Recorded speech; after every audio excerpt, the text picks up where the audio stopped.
सबसे पहले एक्सेल में पूछ रहा है कि एक्सेल में रो और कॉलम किस ऑप्शन से चेक किया जाता है। यानी ये पूछ रहा है कि एक्सेल में रो और कॉलम, यानी रो जो होता है उसको पूछ रहा है, जो बॉक्स की तरह दिखाई देता है ना, उसी को पूछ रहा है कि रो और कॉलम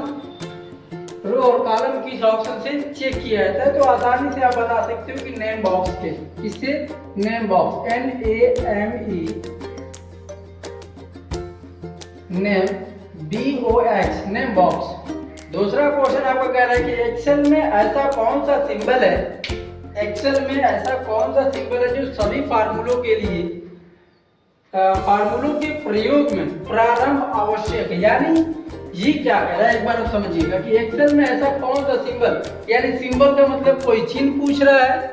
सिंबल का मतलब क्या हो गया, कोई चिन्ह, ऐसा चिन्ह जो फार्मूले के पहले उपयोग किया जाता है। यानी जब सिंबल कहता है तो सिंबल का मतलब कोई ना कोई क्या होता है, चिन्ह होता है। तो हम लोग एक्सेल में फार्मूलों का चिन्ह बताते हैं कि कौन कौन सा चिन्ह कब कहाँ पे प्रयोग होता है। तो इसके अंदर भी आपका फार्मूले के पहले इक्वल का यानी बराबर का चिन्ह हम उपयोग कर। तीसरा क्वेश्चन हम लोग का बन रहा है कि वर्कशीट के एक सेल में अधिकतम कितने कैरेक्टर रख सकते हैं।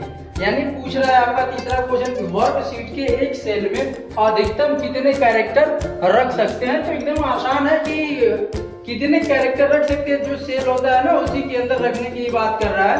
तो वहां पे आप 256 कैरेक्टर रख सकते हैं। कितने, 256। क्लियर। चौथा क्वेश्चन कह रहा है कि MS एक्सेल 2003 में रो की संख्या कितनी है। ये बहुत इंपॉर्टेंट क्वेश्चन है। इसका देखो ट्रिपल सी में हमेशा ये सवाल पूछता है, ट्रिपल सी के एग्जाम में भी ये भी सवाल इंपॉर्टेंट माना गया है। क्या माना गया है आपका, इंपॉर्टेंट माना गया इसको, कि MS एक्सेल 2003 रो की संख्या कितनी है।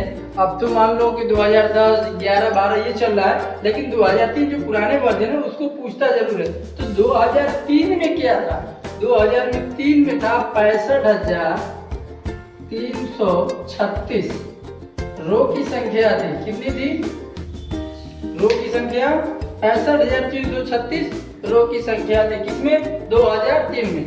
ठीक है। पांचवा क्वेश्चन आपका कह रहा है कि MS एक्सेल में फार्मूला एरर होने पे कौन सा सिंक दिखाई देता है। जैसे कभी कभी हम लोग एक्सेल का फार्मूला लगाते हैं या फिर किसी चीज का एवरेज या फिर किसी का निकालना होता है, तो हम लोग वहाँ पे क्या होता है, फार्मूला लगाते हैं। तो फार्मूले में जैसे ही हम लोग इंटर करते हैं फार्मूला लगाने के बाद, तो कुछ मिस्टेक होने के कारण क्या होता है, एरर हो जाता है।